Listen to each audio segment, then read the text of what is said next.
Knock, knock, knock. Holly answered the door. "Hi, I'm Joe from Animal Control. We've been getting calls from your neighbors today about your barking dog." "Oh, my, you mean Abby?" said Holly. Abby was a loving pet dog, but she had a few, shall we say, bad habits. You see, Abby was mischievous, and from about 6 months old, she was more than a handful. This was not exactly what Holly had in mind once the kids were all out of the house. She never once thought getting a dog would be more work than having a toddler. In fact, Holly thought being an empty nester was going to be a joy, since she had a dog to keep her company. But it wasn't. Abby was taking over her life.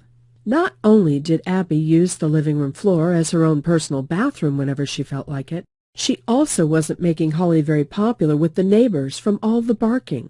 Not to mention Holly's husband was fed up with Abby. He complained like crazy when Abby had chewed up his favorite slippers, and at least once a week he had stepped in a doggy pile. Abby even growled and barked at his golf buddies when they came by the house. Soon he made Holly an ultimatum. "Get that dog trained, or someone has to go. Either Abby or me."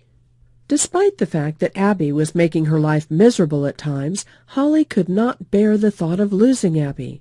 She was lonely at home, and Abby was a loving companion.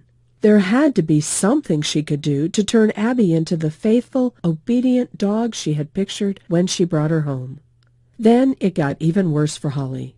Just 2 weeks after the first animal control visit, Abby escaped through an open door, and this time it could have been tragic. You see, the next-door neighbor was getting her house painted, and Abby didn't like it one bit. So she stalked the painter like a lioness stalks a gazelle.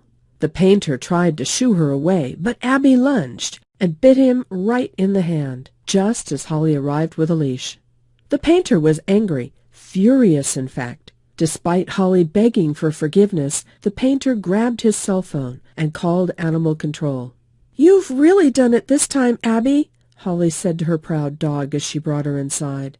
An hour later, Animal Control arrived. The officer looked at Holly and shook his head. He was all set to take Abby in for quarantine. Holly begged the Animal Control officer, the same one that was there 2 weeks earlier. She asked if there was anything she could do to keep Abby out of doggy jail. But the Animal Control officer was concerned. 2 calls in 2 weeks. "Look," said the officer, "your dog barks. She's aggressive, and excuse me for saying, but from the smell of your house, I'd say she's not housebroken. Have you ever tried to train her?" Holly grabbed a stack of dog training books. "Yes, I have. I've read all these books, but nothing ever seems to work with Abby." Just then Holly noticed her neighbor Jim walking down the sidewalk. His dog Max walked faithfully at his side. Max walked right by the painter next door. No problem. Barely even a glance. Jim walked to her door, and Max sat down immediately and looked at Jim, awaiting his next order. "Here's some of your mail the postman accidentally put in my mailbox," he said. Then he glanced at the Animal Control officer and said, "Is everything okay here, Holly?" Holly was embarrassed, humiliated in fact, but she grabbed the mail and told Jim everything was fine. Jim commanded Max to come, and they walked away. Max's tail wagging like a happy, fulfilled dog, he dutifully walked at Jim's side.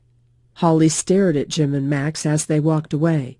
She was jealous of how well-behaved Max acted, and the Animal Control officer had noticed too. He gestured at Jim and Max as if to say, "Now that is a well-behaved dog." The Animal Control officer looked to the ground, then looked Holly straight in the eyes and said, "You know, most dog training books talk of training techniques that can actually be harmful to your dog. Scolding and punishing doesn't work for dogs, and it can make it even harder to train them. They can also be easily housebroken, but some of the common house training methods these books talk about can often backfire." Obviously, the Animal Control officer knew his dogs, and what he said next took Holly completely off guard. He looked her square in the eyes and said, "Did you know that dogs have a distinct mental trigger that can be used to make them obey your every command? Almost as if you had a specially made doggy remote control." "Really?" Holly was shocked. "I'm going to have to muzzle Abby now. the animal control officer announced. "Wait! Give me one more chance," begged Holly. "In just a few minutes I'll tell you the rest of the story. But first, I need to share something really important with you. I'm Nancy Richards, president of the Dog Training Institute. And if you watch this entire video, which I promise won't be online for long, I'll do more than just tell you the end of the story. I will give you some interesting training tactics that you can start using with your dog right away. Again, this video will not be up forever, so please watch it while you can.